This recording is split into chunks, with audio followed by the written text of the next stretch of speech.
work at all. There we go.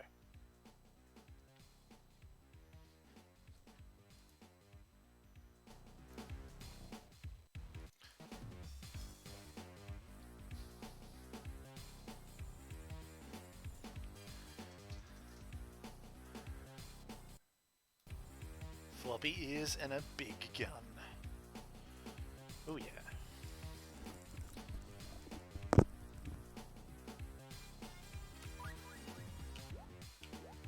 Let's go medium.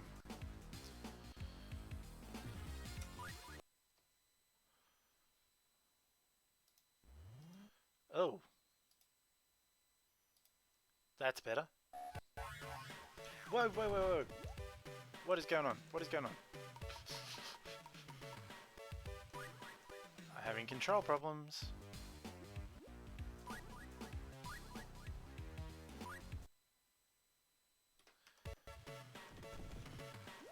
We may not play Jazz because for some reason he's running uncontrollably to the right. What is going on?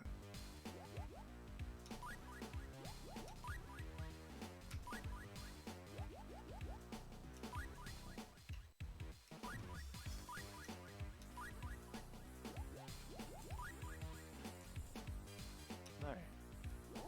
I don't even have a joystick. Have I got a joystick? I've got a gamepad plugged in somewhere. That's what's causing the problem.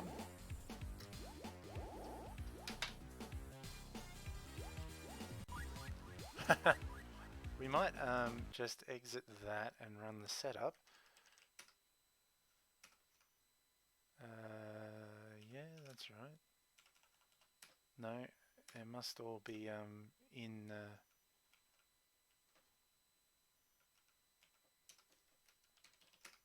Let's try that with the...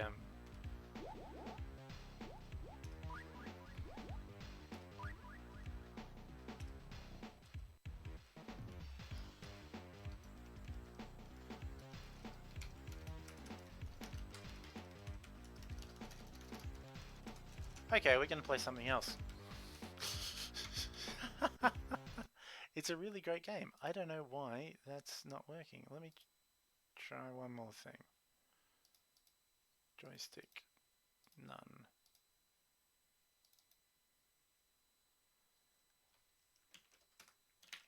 An attempt was made. I'm going to make one more attempt.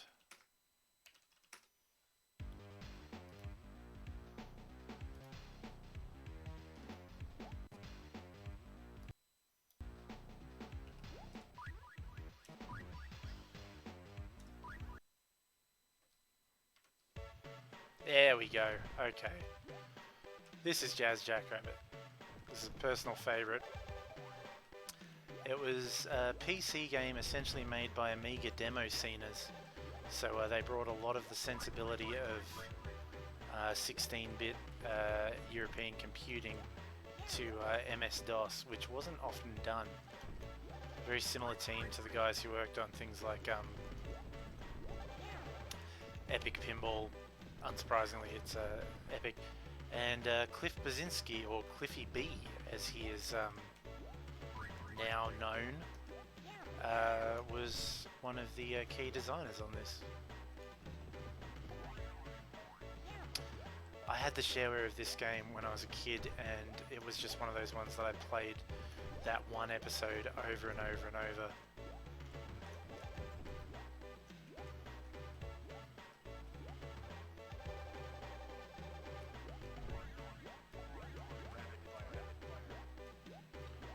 Rapid fire.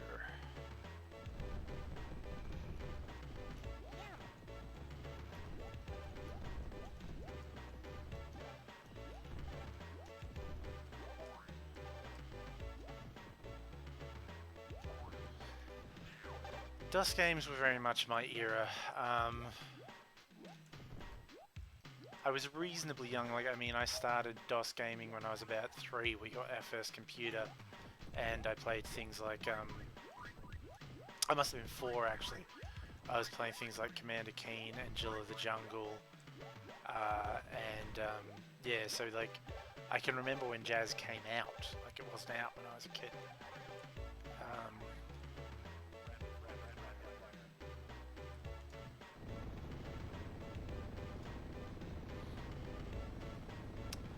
I can't actually remember. I mean, I can remember when Doom came out, but I definitely wasn't conscious of it at the time. I was way too young for Doom. But then within a few years, of course, I knew what it was, and everyone at school, like, despite the fact that we were all too young for Doom, like, everyone knew what it was.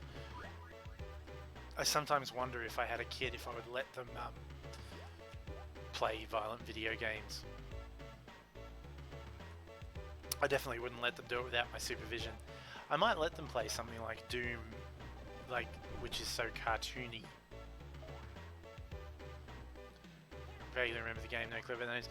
There are so many games that I have that with, like, I remember playing and could kind of describe them to you, but that well, exactly, some can be pretty scary, and I wouldn't want to give a kid something, like, before I thought they were ready for it. But that said, like, I mean, you know, I guess what I would say is I would rather, like, the idea that kids won't play violent video games and stuff is, like, they find ways to do it anyway. You can do everything you want to stop them, but they find ways to do it.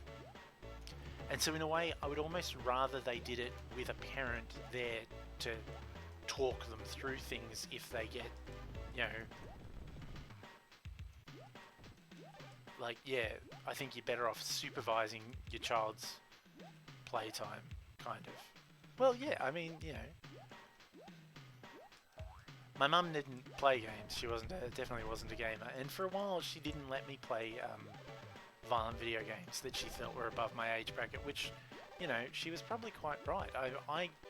I've been a real champion, like, for years. Like, I've been arguing for R ratings for games here in Australia, which we didn't have for the longest time. Like, it's ridiculous how long it took them to get us R ratings in Australia. Games that, you know, were R rated were just banned. Stuff it. And I think that's cutting off, like, an avenue, especially since they do still rate games much harsher than they rate movies. Movies and TV shows are given a lot more leeway, and things that would be rated M in a movie, or G or PG in a movie, are Rule of Rose. I'm not familiar with Rule of Rose. What's that one?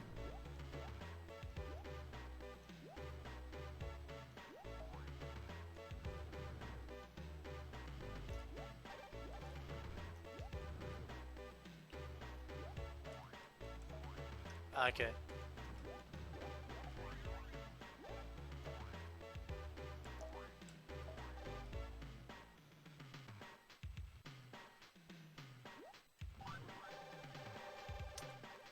Yeah, I mean, like, oh, the Clock Tower. I know Clock Tower. Yeah. I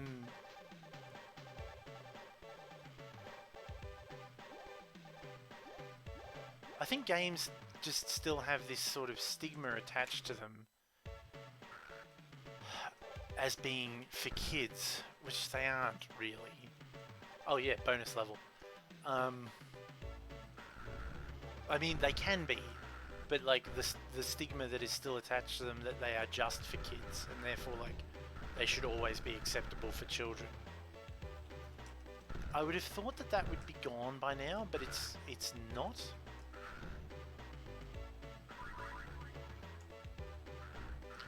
The thing is, they banned a whole lot of stuff here, and it definitely didn't stop it from getting into the country.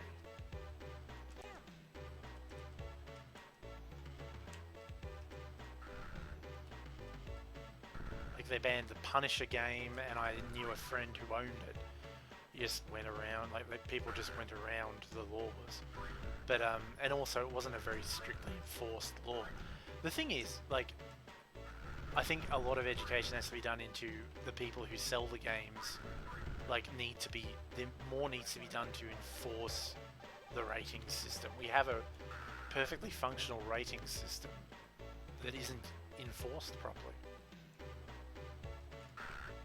Anyway, I'm getting very sidetracked. I'm not a massive survival horror fan. I did like some. I played played through Resident Evil 2 once or twice at a friend's. I think on their no, I didn't have a PlayStation. It was before I had a PlayStation. And we played RE2, which really blew me away.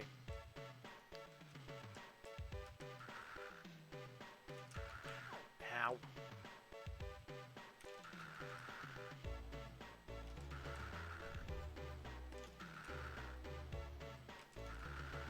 I'm not big on horror. Like, I mean, I don't mind horror. I prefer things that mess with your head, I guess, than outright like horror. I don't like jump scares and stuff very much, although done properly, like they can be very effective.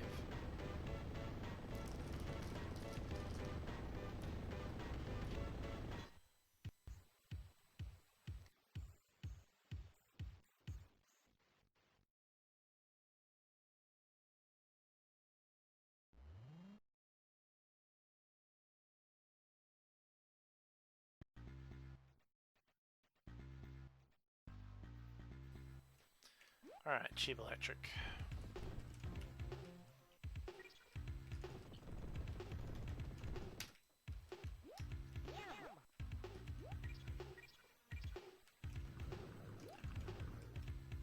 I think all the weapons in this game actually do the same damage, the only difference is how fast they fire.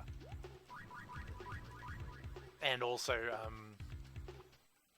it's like the RF missiles shoot to the launcher shoots bouncy shots.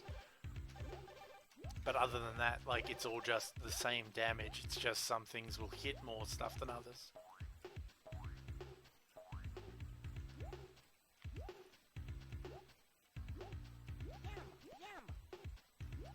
Yeah, I was surprised by how good the atmosphere and tension was in that Nancy Drew game, actually. The creepy music in the library really got quite eerie.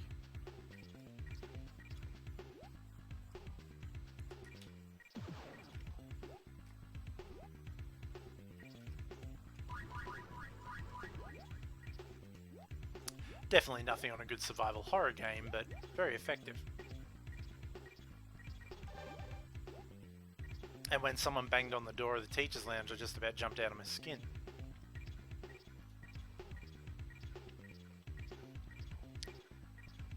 But like, I've got to admit, actually, when I did get a PlayStation, somebody said to me, you know, because they knew I was a fan of Doom, and they said to me, you should get the PlayStation Doom, and I was like, isn't it just the same as the PC version? And they said, no, it's got like much better music, like it's really moody. And it's surprising between the lighting effects and the atmospheric sounds and music rather than the sort of pseudo-metal soundtrack of the PC version, how effectively they managed to turn Doom into a much scarier game.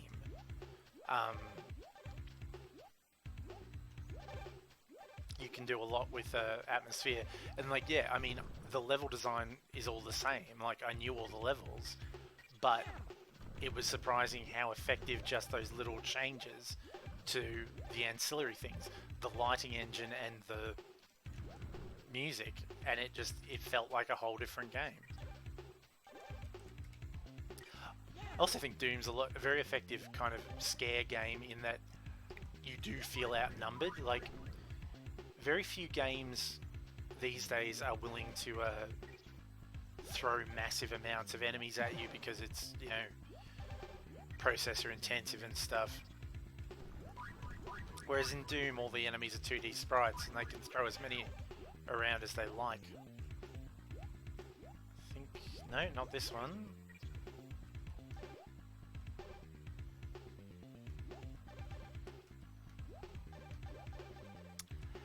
It's good. I mean, I would be curious, actually. Like, I mean, I first played Doom in the 90s, and so came at it from the perspective of gaming, like when Doom was relatively new and technologically still quite impressive. I'd be fascinated to get the opinion of somebody who only played it recently. I mean, the thing is, like, the question of how to experience it, it's on, like, all the modern consoles. There are great source ports for PC. Yeah, I haven't played the new ones, although they've been highly recommended to me. But I just don't play a lot of modern games of any kind. Not out of prejudice or anything, I just I don't have a top-of-the-line computer, and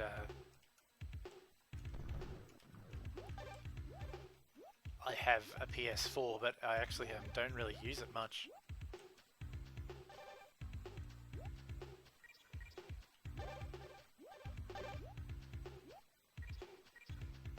Because I'm too busy playing Jazz Jackrabbit. I may stream Doom at some point. There's actually an Apogee game called Blake Stone, which was like one of the last Wolfenstein engine games. So it was made between Wolf and Doom. It was one of the last games to use the Wolf engine before the Doom engine kind of took over. And that's one that I've always kind of wanted to play through, but I've never done the whole thing. So I thought I might do that on a stream at some point, in between Nancy Drews.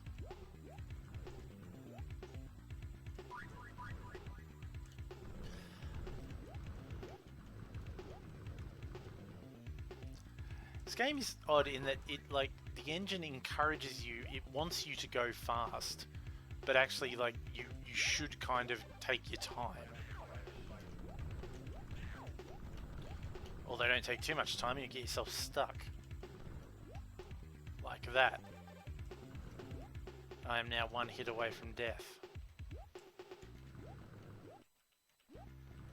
Oh, health, health, health, health.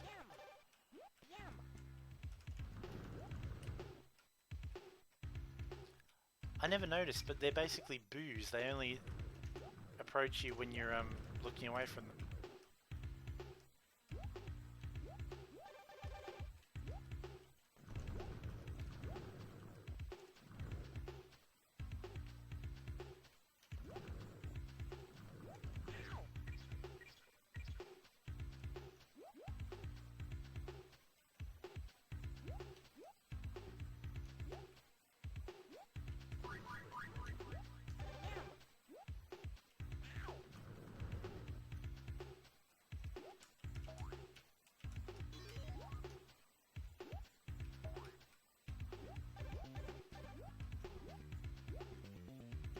Oh, that's just the checkpoint.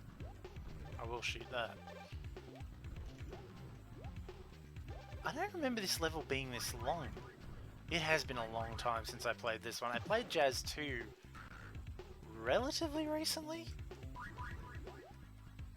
but I haven't played Jazz 1 in ages.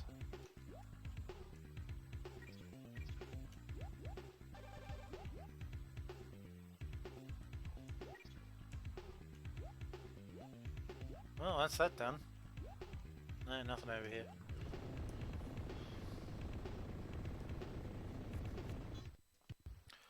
Brace yourself for what was, at the time, kind of technically impressive.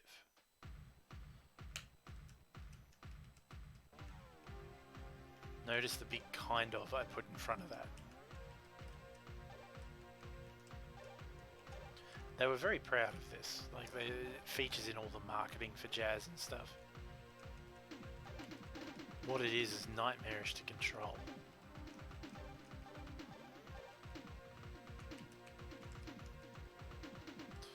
It's very on market. It's actually what it's inspired by is the bonus levels from Sonic CD, which are very similar to this, although with slightly more things to interact with. There were UFOs and stuff in them.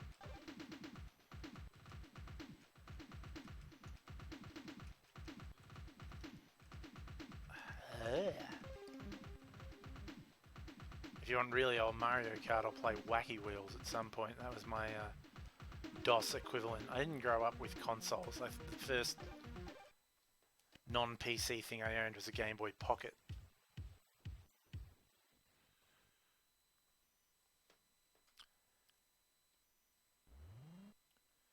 Medievo, I guess.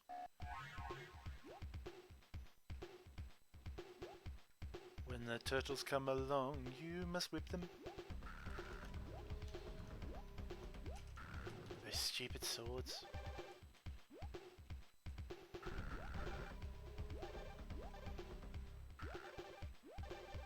If you get hit once, you lose the bird.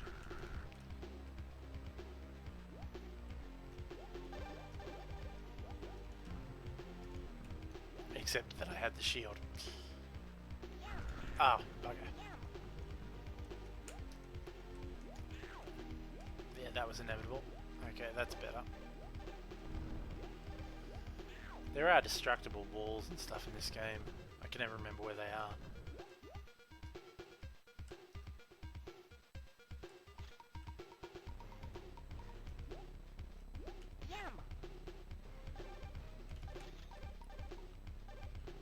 I'd shudder to think.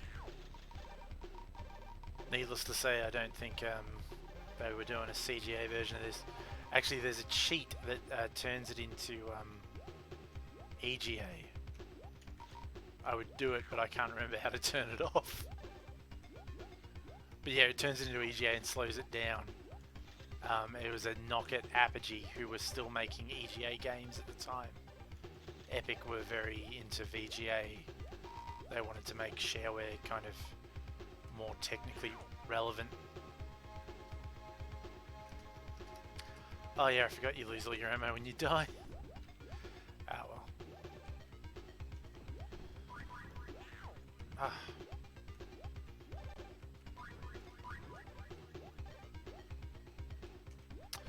Yeah, well, I'm just surprised it took me until this level to die. Usually I lose a life in Tube Electric. I like the effect with Devon Shell's silhouette in the lightning. I always thought that was impressive when I was a kid. I hear myself say, like when I do this kind of thing, I hear myself say, I always thought that was impressive when I was a kid, when I'm playing old games. And it makes me wonder, like, you know, do I still find it impressive, or have my standards gotten lower? Or higher? Ow, bugger. And I knew he was there.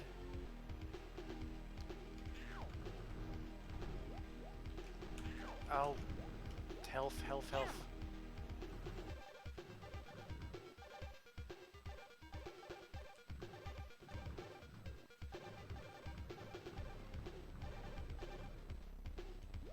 Oh, no, don't go up there. It's not worth it. Checkpoint. See, if I'd just gone down, I'd have been at the checkpoint.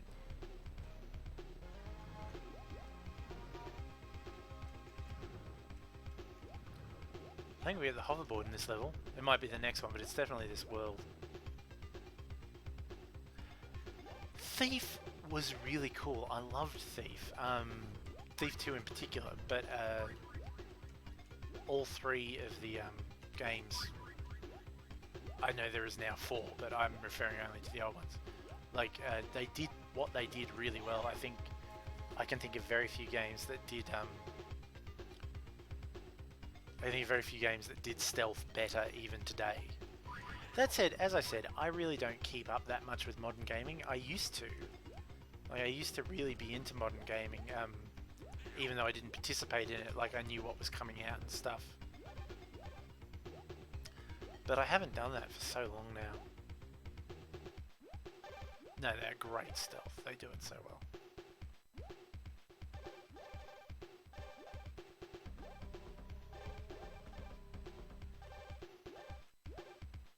Haven't played it. As I said, like... Yep, hoverboard. You don't really get to do too much with the hoverboard. But it's cool. They explore it a bit more thoroughly in some of the later episodes.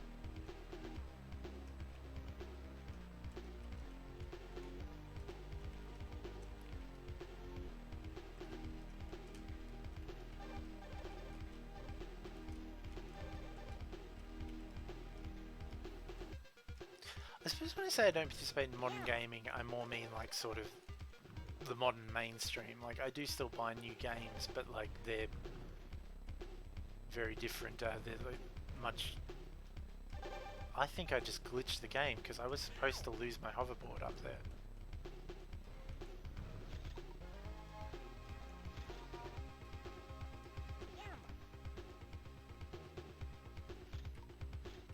The hoverboard is meant to like skid out from under your feet when you go over those bumpy platforms.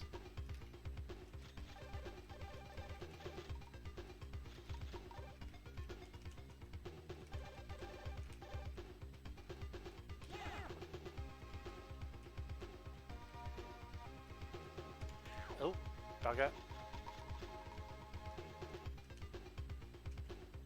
Because otherwise things like this are a bit trivial.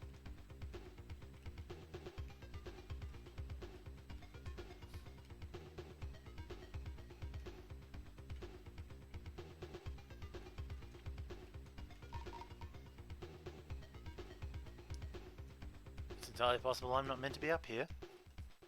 Speedrunner hack. I think you go faster when you're not on the hoverboard though. Oh, you can go pretty fast on the hoverboard, I guess.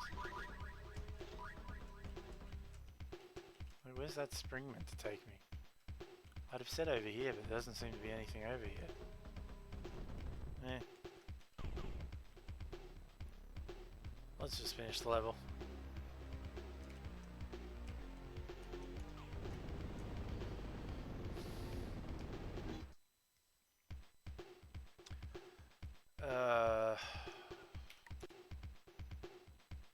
Oh god. Who knows when I made these saves?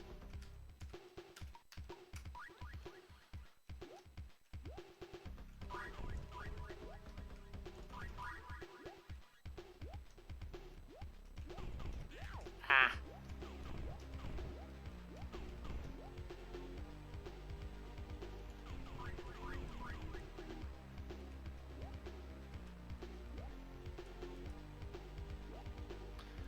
I'm gonna say that sounds like a good idea.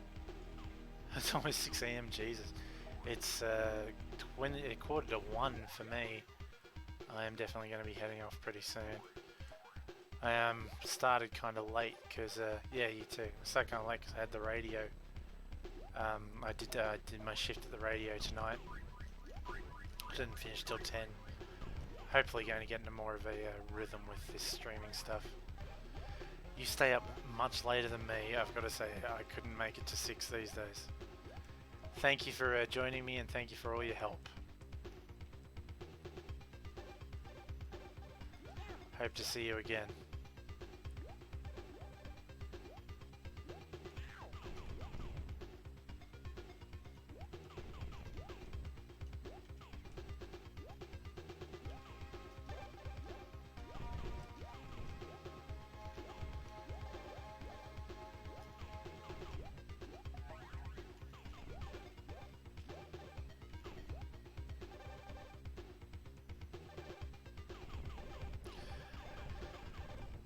Yeah, well, I mean, for me, it's just you know, finish up at work essentially, and come home and stream. It's just the timing. I suppose for me, it's late, but definitely not as late for you. Not as late as it is for you. Anyway, sleep well. Enjoy your sleepy time tea.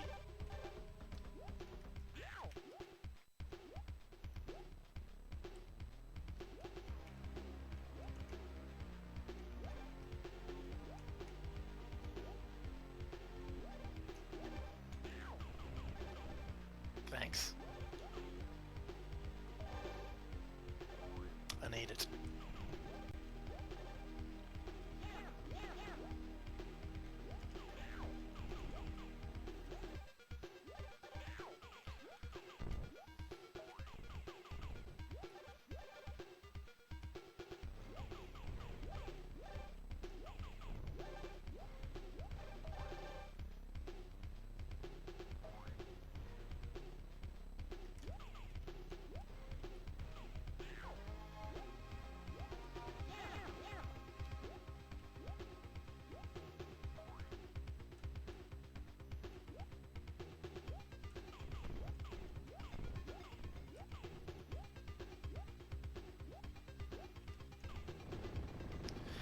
Alright, just about done.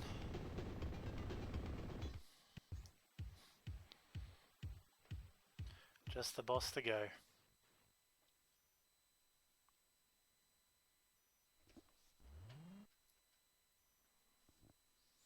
Guardian.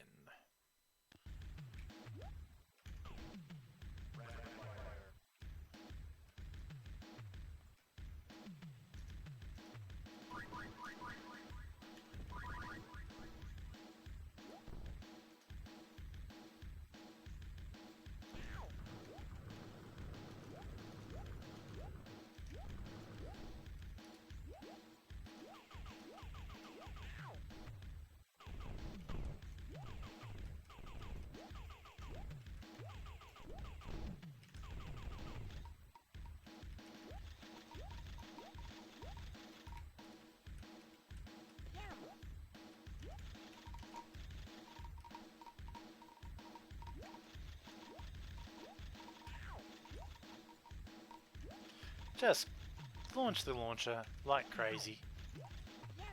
Hope he opens up some carrots for you. I mean, I've seen speedrunners like kill this guy with absolutely no effort.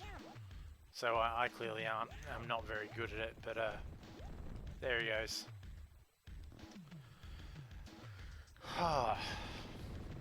Done. That's fun.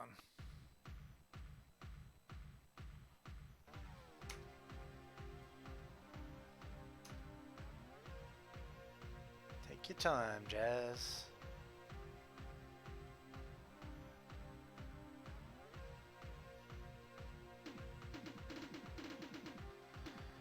Alright. Thank you for your company tonight. I'll be back on stream hopefully soon, and hopefully tomorrow, I think. And until then, stay safe. Good night.